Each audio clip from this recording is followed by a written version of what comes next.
سرکار دو عالم صلی اللہ تعالی وسلم پر درود پڑھنا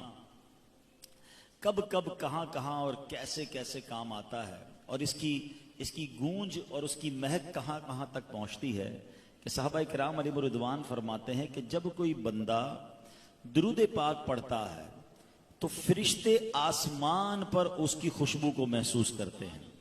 یعنی درود پاک کی خوشبو ایسے نکلتی ہے کہ آسمان تک اس کی خوشبو جاتی ہے. ابھی ہمارے یہ بھائی ماشاءاللہ خوشبو پھیلا رہے ہیں، محفلوں میں نارملی اس طرح خوشبو پھیلائی جاتی ہے، اچھا لگتا ہے. ہم عطر بھی لیتے ہیں تو کہتے ہیں یار ایسا عطر دو کہ ذرا دیر تک رہے اور دور تک خوشبو جائے، مگر ایسا کوئی عطر نہیں ہے کہ میں زمین پر بیٹھ کر اس عطر کو لگاؤں اور فرشتے آسمان پر سونگنے لگ جائیں.